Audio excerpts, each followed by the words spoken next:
Good afternoon, everybody. Welcome back to LinkedIn Live. Look at those smiling faces, Sydney and Kyle. So good to see you both. Thank you if you've joined for the first time. If you've joined for the 15th time, I'm glad to have you here. My name is Scott Gordon. I'm the Vice President of Talent Solutions here at Vaco. We are a firm based out of Nashville, Tennessee, and I wanted to introduce Sydney and Kyle. I'll let them do it themselves, but typically, and like I said, if you're first or 15th time, we have typically brought in people from all over the country, all of our offices, to talk about things from strategic staffing to healthcare and accounting and finance technology. Today we have staffing and accounting and finance based out of Sydney's based out. I don't want to steal your thunder, Sydney, but based out of what we call the Mountain West, which is in Phoenix, and then Kyle Floyd, which is in the absolute middle of the heart of the Midwest in Columbus, Ohio. So Sydney, thanks for joining. Please introduce yourself. Thanks for having me, Scott. Sure. Like Scott said, I'm in the Phoenix office. I'm an associate director for representing our accounting and finance practice. I mainly specialize in our contract and consulting roles, everything from staff accountant up to CFO. And I have a background with Big Four accounting. I started my career at PwC, and I'm a licensed CPA. Fancy. I love that. That's so nice when you can say that you're a licensed CPA and you're talking to other CPAs. I think that that's a huge differentiator when you can go and say, "Look, I've done what you do, and let's try to find your next big thing." So it's good. It's good to see you, Sydney. Kyle, tell us about what you do and where you are, and in the heart of the Midwest. Absolutely. Thanks for having me, Scotty G. Sure. Yeah, Kyle Floyd, Columbus, Ohio. I'm the managing director of staffing. I help run our strategic staffing group, and kind of what we do is, if you saw Jessica Van Eyck talk last week, it's the catch-all. We've got accounting and finance. Sure. We've got IT groups. Staffing is where kind of anything that falls in between goes. So it's everything from transactional accounting up to where Sydney's group may take over in that staff accountant space. But it can include human resources. It can include front or back office operations, customer service, marketing, really a whole slew of different things. And we've really been pretty busy in all facets lately. So that's our strategic staffing group and what I focus on. Good. I think it's a busy time all over the place. I think one of the great things about doing these LinkedIn Lives are that we can look at what you all are doing, but we can look at it in different parts of the country. So we've had someone from Memphis on, and someone from Nashville, which kind of wraps up the South, if you will. I know we've got offices. I mean, you all know that we've got offices in Birmingham and all over the Southeast. But having you on today, what I'd like to do is talk to you specifically about what you are seeing in your market in Columbus and the Phoenix area. So let's start. What are the biggest opportunities for job seekers in today's market? And I want to start with you, Sydney, on that. Sort of and I may expand on this. What are your clients looking for specifically, and what's changed over the last, say, 6 months, maybe 12 months? And I don't want to say pre-pandemic or in the crux of pandemic or even post-pandemic. So what are your clients asking for? What I've seen lately is that clients are needing people that can come in at a really detailed accounting level. We get a lot of roles in the senior accountant, accounting manager, controller level where they need people that can be really hands-on. So at the controller level, somebody that can review all of the day-to-day accounting transactions, but is really comfortable rolling up their sleeves and getting into the details of an account rec or a journal entry. At least on the consulting side, that's what everybody needs, is somebody who's okay kind of being a jack of all trades and isn't above any type of work. Now, are you doing mostly, or do you do mostly contract consulting placements, or are you doing most perm placements? I mainly focus on our consulting team, but work very closely with our direct hire team as well. What are the average lengths of your contracts? So I usually say our average is 3 to 4 months, but more and more we've seen, if it's a good fit on both sides and the candidates or the consultants enjoying it and the clients getting value, they'll find other areas for that consultant to work on because they need the help. And more times than not, it'll turn into a direct hire position from that consulting role. Are you able to speak to that? So, and we hear this a lot with someone who's never done a contract before, or they're not sure about consulting. Are you able to speak to kind of the probability of being hired based on the background of that client? Because I think that there are different types of contracts. There are just those that I just need a hired gun for 3 weeks to get me through a pinch versus some of the things that you're talking about. So can you explain that and tell for somebody that may not be as in tune with a consulting type of position, what's the difference? Yeah, so at the beginning, the client is pretty upfront. Hey, we just need somebody to get us until we can hire somebody permanently. They're pretty upfront with us on, hey, maybe their internal hiring team is working on the search for a permanent position on the back end, or maybe my direct hire team is also working on the search. Or, Sure. hey, it would be great if this contract solution is a contract to hire where they can become part of the team. And I think sometimes when people get into contract roles, they're very nervous. Am I going to be hired? Am I going to be hired? But what Sure. I like to tell my consultants is it's really your job to lose. If you can prove that you're a valuable member of that team, and they don't want to train somebody else. They've already trained you. You're doing the duties. Right. It makes perfect sense to just hire you on permanently. So if you can prove that you're a valuable employee, there's no reason for them to find somebody else and train an entirely new person. That's a great point. Now, do you have consultants that you have worked with that have not been placed permanently, that's kind of all they want to do is they want to be that hired gun and they want to be a consultant, like a lifelong consultant?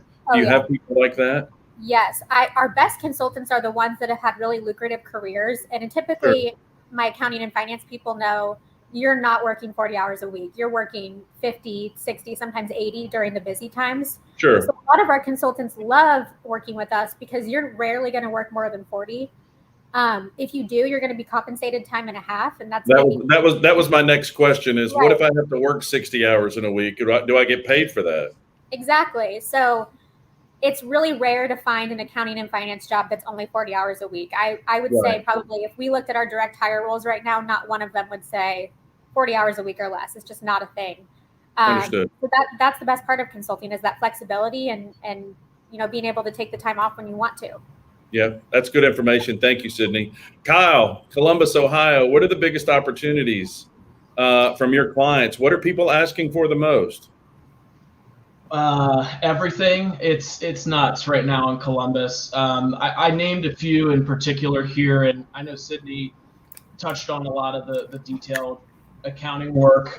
We're seeing a lot in the transactional space, specifically on the collection side.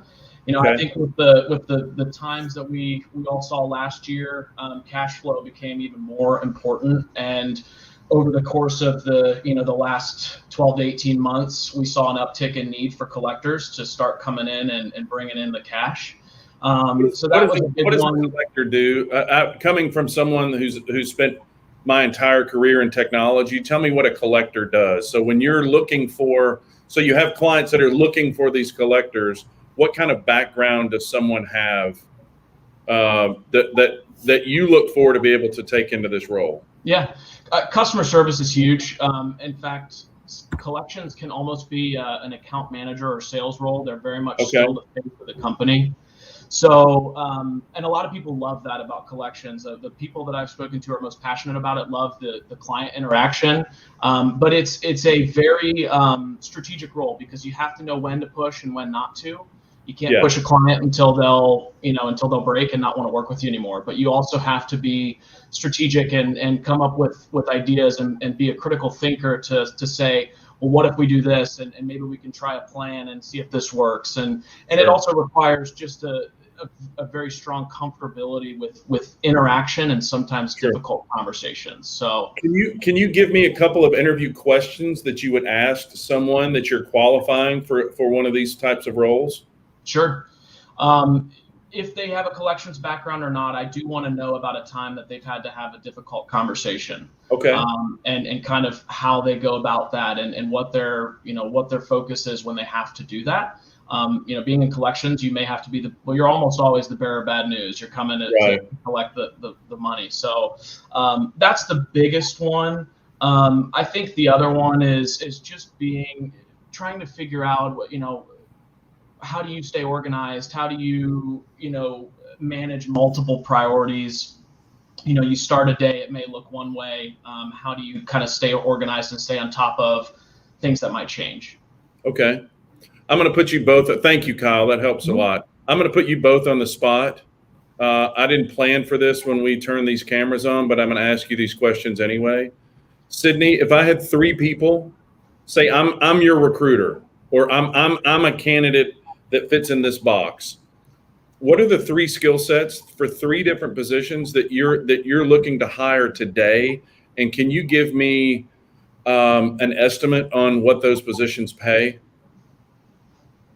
So what are three jobs that I'm hiring today in the top three skill sets? Yeah. Okay. So let's say I'm your recruiter, and we're working together. And if I say, Sydney, if I had three people that could go to work today, what are their skill sets that you would be able to hire for immediately? Yeah. I would say senior accountants with 3 to 4 years of experience. Okay. And I would say accounting managers that can manage a team, maybe of like 3 to 4 people. Okay.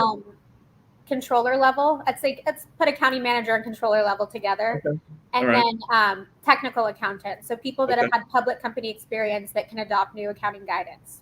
Okay. And I don't want to skirt over the pay there. Can you give me just a roundabout on what those positions pay?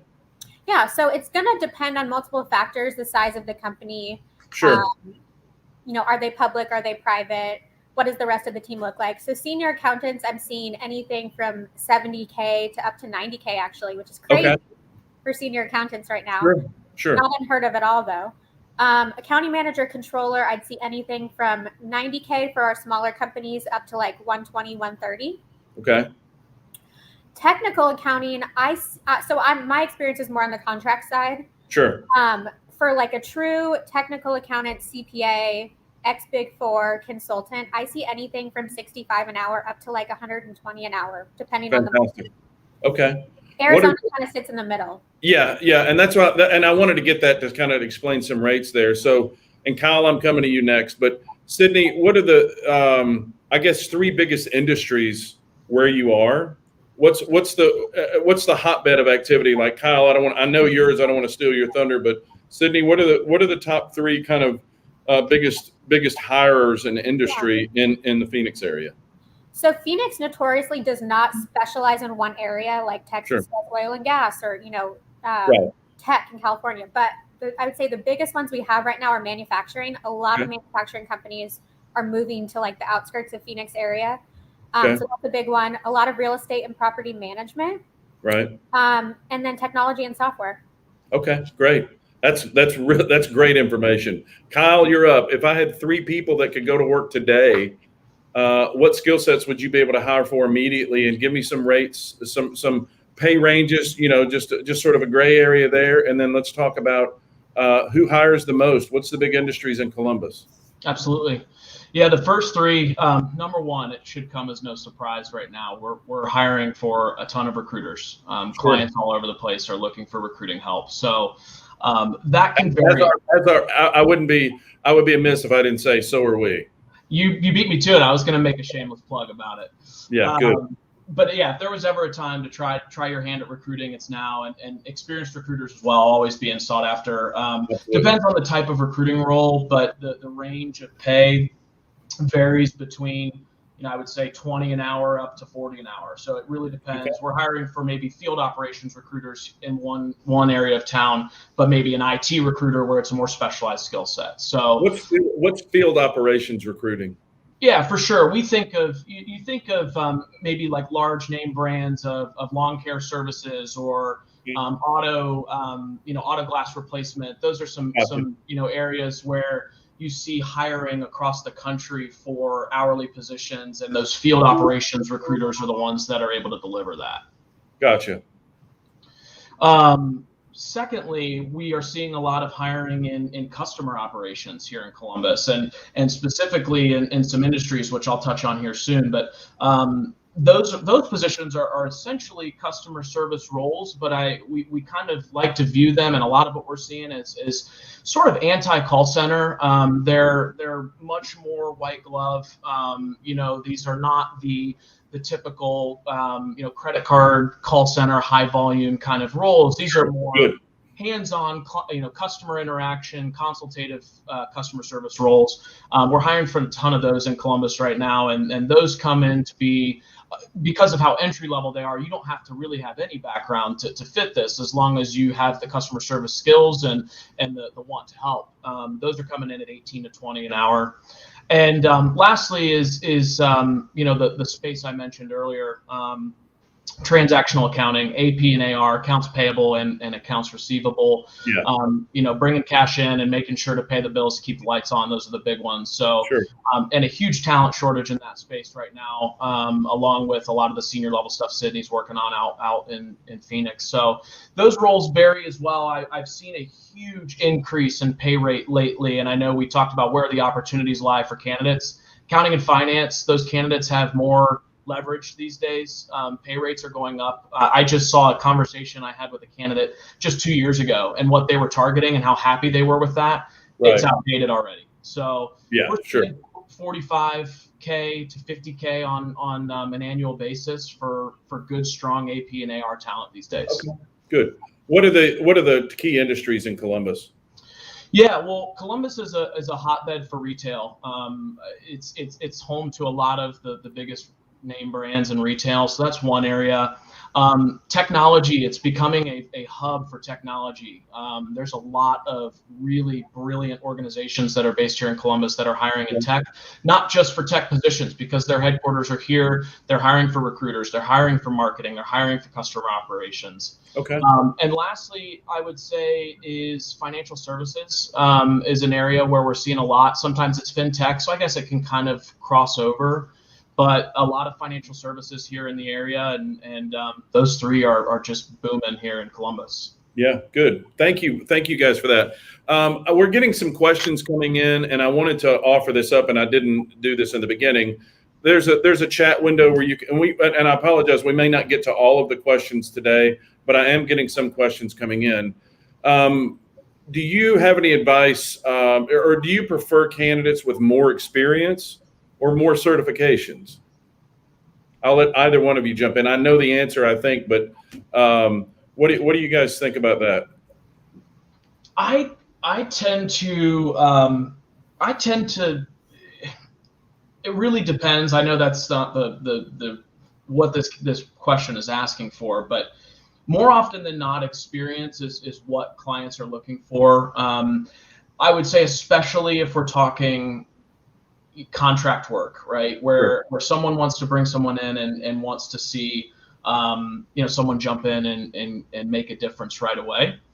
But certifications are certainly going to add value. And I think when I give advice to a candidate who maybe doesn't have the experience, plaster that certification, make it loud, bright, and clear that you've got it, that you know what it entails too. You got to be able to explain your qualifications. Maybe they're not in experience, but maybe they are through education. And so I tend to think in years past experience, but nowadays, because of the talent shortage, I think that idea is kind of shifting a little bit. And I think certifications and education are going to become more and more important to be able to separate yourself from maybe someone who has neither. Right. Sydney, accounting and finance. Yeah. So on the contract side, I would say experience for sure. If you've got, long time, 20 plus years in accounting, that matters a lot. And to Kyle's point, to be able to jump in and kind of take over, that is the ultimate. What if I had 20 plus years, but I didn't have a CPA? So I think it's a little bit of a myth that a CPA is required in accounting. It definitely is for certain roles. Yeah, especially with the higher level technical accounting type roles, public company roles, a CPA is going to be required. Strictly from the contract side, I'd say experience. If we're talking direct hire, I know certifications, education is very important. A lot of our clients specifically want a CPA license. They want to see a bachelor's in accounting. Doesn't so much matter where it's from. And our clients really love to see that public accounting experience, specifically from the big four accounting firms. Good. So here is there's some great questions that are coming in. This is $1 million question. And it's I don't know if there's a right answer or a wrong answer. There's probably a wrong answer to everything, but Um, I'm looking to break into the field. How do I gain experience if nobody's going to give me a chance? So if it's let's take it, Sydney, on the accounting and finance side. I want somebody with. I'm a client. I want someone with Big Four and a CPA, but I've been working at Trader Joe's. How do I break into that?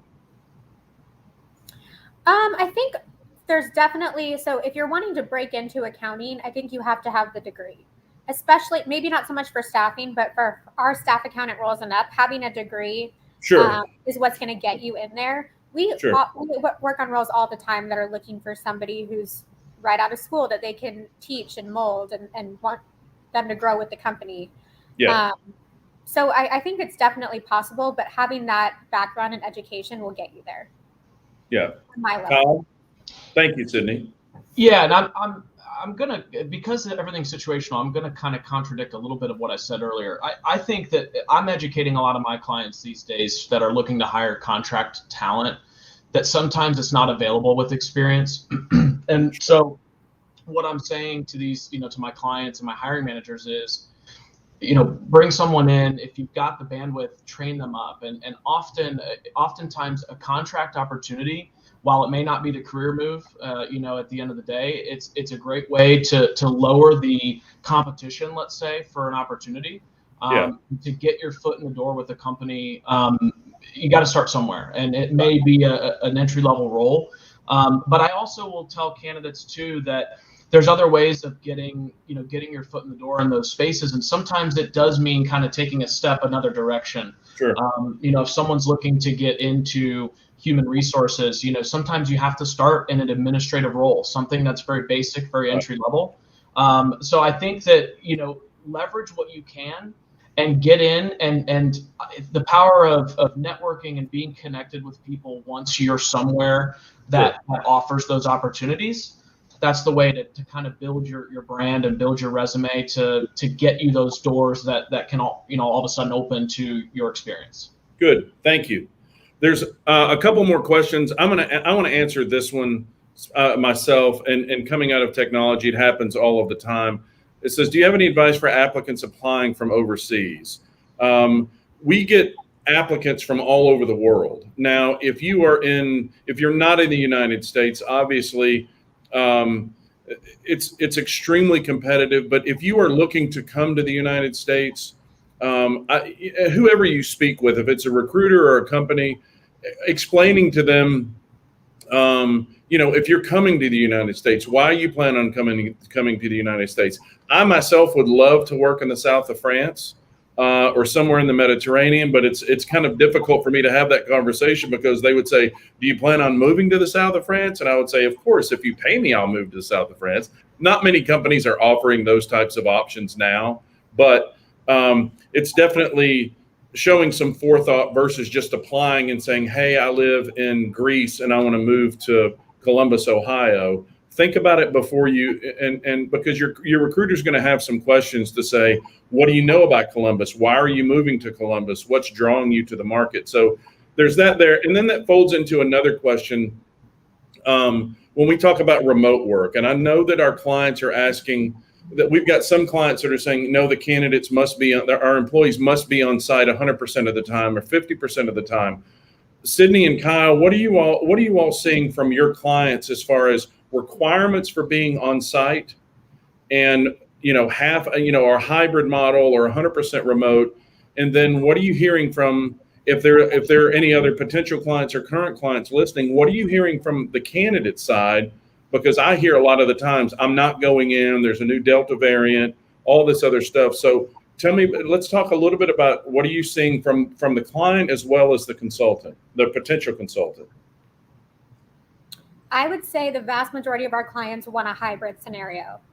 Our clients that are okay with totally remote are really our bigger clients, our large public companies, billion-dollar companies that have that infrastructure to be able to ship a laptop anywhere and have somebody get started. It's the smaller mom and pop shops that are going to be in office every day just because they don't have the technology to, maybe things are done in paper. They need somebody there to cut checks and kind of be on site. Right. I would say vast majority is hybrid. And I think most of our candidates want hybrid. maybe 1 to 2 days in office and the rest remote, and are okay with that flexibility. How are you explaining that to your client in the nicest way possible that, Mr. Client, no one is going to come into the office right now because everybody's A, used to working from home, B, they've got children that are working from home and they're being held at home because of, they're now the teacher for their child. How are you getting around that with your client? So or are you just coming out and saying, I'm going to show you what's available and here's why? Because I think that I don't want to take that from you, Sydney. Please take it. So what we tell all of our clients is when they say we want this skill set and we want it hybrid or in office, we'll say we could get you this skill set today, somebody to start tomorrow, but they're going to be in California or they're going to be in North Carolina. Is that okay with you? Do you need this today, or are you okay waiting a few days so we can find somebody local? And that kind of helps guide the conversation. I mean, I have great connections with our offices or my counterparts in the offices all over the country, the other VACO offices, where I can say, hey, Kyle, I need a collector to come in and start tomorrow. Who's your best collector that you've used? And we can get that started really quickly. So then we kind of put it in the client's hands. What's your urgency on this? And if they say, I needed this yesterday, then we can explore a remote option. Okay. All right. Kyle, what about Columbus? Columbus has been back to office a lot. I think it was one of the first in the country back to office. So there's been a lot of organizations back to office, and most of them, especially in accounting and finance, are requiring that. I've seen very few accounting and finance, like on the transactional side, where they're allowing remote work, right? Which at times can be frustrating, even with a conversation to say, here's what's available, because a lot of the candidates are preferring to have some sort of flexibility. So something we'll have to give there, and there's workarounds, but we're seeing a lot of in office right now here in Columbus. I don't know how that will change in the next few months. But certain areas of work, like the recruiting, for instance, where we're hiring a lot of recruiting, really truthfully can be done from anywhere. And so there's certain areas of our staffing group where we're seeing a lot of remote hiring, and that's definitely one of them. Another area that I didn't mention earlier, and I meant to, where opportunities exist in that financial services space is the mortgage industry. Mortgage underwriters and processors have been getting hired remotely all over the place. So it's a lot of people are wanting it.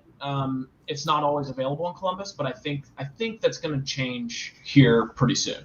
Yeah, and I think that what you said is important. It just depends on your geography, where you are in the United States. And before we jumped on this session today, I was telling a story that I was in California last week or the week prior to that, in 3 major cities in California. One of the cities was kind of halfway in, halfway out. It was a more hybrid, pretty flexible office. Another office that I went to was 100% in. Everybody's used to going in. And then in another office that I went in on the last day, no one was in. I couldn't even get in the building. So I think it depends on where you are in the country, how open clients are to having someone work remotely. And I think when we start talking about remote options, everybody's very concerned, as are we, about security and productivity and things like that. I think that all of us on this call today can of course say, during the pandemic and when things were shut down, we worked harder than we've ever worked before because our clients were still needing the amount of work being done for them. We've got time for one more question. Let me scroll up to that real quick. So how can job seekers stand out in a crowd of applicants today? So Sydney and Kyle, and I know you've got maybe, if Sydney, and I'll ask you both, off the top of your head, rough estimate, how many open positions do you have in the Phoenix area in your line of business right now? Rough estimate. Ooh, I'd say on direct hire side, 20 to 25. Okay. The consulting side, they move really quickly. We're closing deals within 2 to 3 days. So at any given time, I probably have 5 to 8 roles that I'm actively working on. So say 30 to 40. That's good. Kyle, what about Columbus? We're floating between 50 and 75 at any given time right now. That's a lot. So I'm sure that even if with 30 and 40 or 50 and 75, excuse me, you all may get 1 to 2 applicants per, and I think 1 to 2 is exceptionally low, and I don't think that there are either one of you that get just 1 to 2 applicants per. So most of the time, I think even if I posted a position, I may get 50 or 60 applicants. So you take 50 or 60 times, 50 open positions, that's a lot of people to dig through. If I'm an applicant, what do I need to do to bubble to the top of your list? So I want to get that call first. What do I need to do? Do I need to email you 47 times, or do I need to leave you 60 or 70 voicemails or text messages? What do I need to do? I want to get your attention. How do I do that? So for me, a lot of times on the contract side, our clients are looking for a specific skill set, a specific software, a specific industry, and I'm going to tell you what that is in the job posting. I don't want you to lie about it, but if you have that skill set, I want to see it 25 times on your resume. Right. And I think just in general, be specific on your resume. Use keywords. What technologies did you use? List them out. If you did accounts payable, don't just put I managed AP. You managed accounts payable. If you're doing journal entries, don't just say I completed the journal entries. Which ones did you do? Prepaids, fixed assets. Be specific. From a recruiter's perspective, all we have to go off of is keywords. Until we really get to know you and we're looking for a specific skill set, we're looking for those 5 to 10 keywords that our client wants. And that's kind of your first foot in the door, is having that experience. What about the hopeful candidate that wants to be, what about the hopeful candidate that is working at Trader Joe right now, but just wants to be a CPA? Should I apply for all of your positions? Be honest. No, you got to apply for the ones that you're qualified for, and the ones that you would truly accept. I don't ever recommend just going and just saying, hey, submit my application to all of these. Really, truly go through it. Read the job description. Right. Is the company hybrid? Are they remote? Are they in office? I'm always going to tell you in my posting. So really apply for the ones that you want to be a part of and the companies that you want to represent. Versus what you wish. And I think that another way to, and if you're listening to this and you're looking to gain experience, a simple email to me or anybody on this call or anyone within Vaco to say, look, I don't have the experience. What suggestions do you have for me? And a lot of the times we end up being counselors in some way or shape or form, that we can help someone and push them in the direction of where they want to go, versus just saying no and delete the message. So again, be thoughtful and deliberate when you apply for that. Kyle, what do people need to do to stick out in Columbus, to bubble to the top of your list? Yep, I think first and foremost, the resume, it's got to be attractive. It's got to be clean. It's got to be put together. I think the content, to Sydney's point, is very important, but it has to look good too. It will draw the eye. Someone will spend more time on it if it looks good. You want my picture on the resume? Huh? You want my picture on the resume? I don't. That's what LinkedIn's for, buddy. And that was my next point. And I know we're on a LinkedIn Live, so I know everyone's going to probably be on this call is going to already have a LinkedIn, but tell a friend, sure. Tell a family member, update your LinkedIn, make sure it's full and complete. People check it. It shows that you take yourself and your career seriously. Make sure it's complete and filled out. And if we're talking about, if you're working with a recruiter, all that's before that hopefully will get you the conversation with a recruiter or with a hiring manager. Be memorable in a good way. Don't be memorable in a bad way. But right. you've got to engage. You've got to connect, draw connections to the interviewer, the company, the mission, Sure. and make sure they don't forget about you. Don't be boring in an interview. Make sure they remember you. Right. I think if you're actively looking for a job and you're putting your resume out there, you're going to get recruiters calling you. So answer in a friendly way. A lot of times I get hello, and until I tell them who I am, then they kind of perk up. You want to be showing your best self at all times. And if you're actively looking for jobs, knowing that recruiters are going to be calling you. What would be a better way to answer the phone other than hello? Hello, this is Sydney. How can I help you? There you go. Buddy Yelp, what's your favorite color? Yeah, exactly. And I want to say one more comment too, is that, and I think Kyle can agree with this, as recruiters, we're not just here to find jobs and fill our candidates' jobs. We really want to be friends with our candidates and connect with them and touch base. And even if they're not in the job market at a certain time, I want to stay in touch with you to hear how things are going. I'm happy to provide intel on what the market's looking like and just keep in touch, so that when you are ready for to find another job. It's an easy conversation, and we're already, connected anyways. Yeah, good to hear. Thank you. We are a little bit over time. I want to thank you both. Sydney, if I'm a candidate, how do I reach you? What's the best email for you? So my email is first initial last name, so sburns@vaco.com. Thank you. Kyle, what's the best way to reach you in Columbus? Same formula, buddy. kfloyd@vaco.com. All right, good. Thank you both for being on. I do want to remind everybody that we are, like Kyle and I talked about, we are hiring internally for recruiters and different types of salespeople and account managers. So please visit us at vaco.com.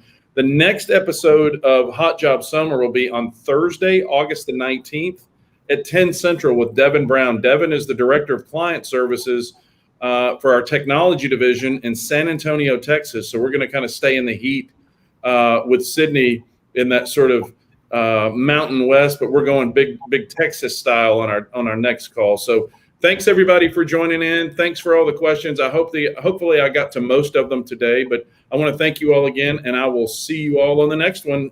Thanks, Scott. Bye-bye. Thanks, Scott.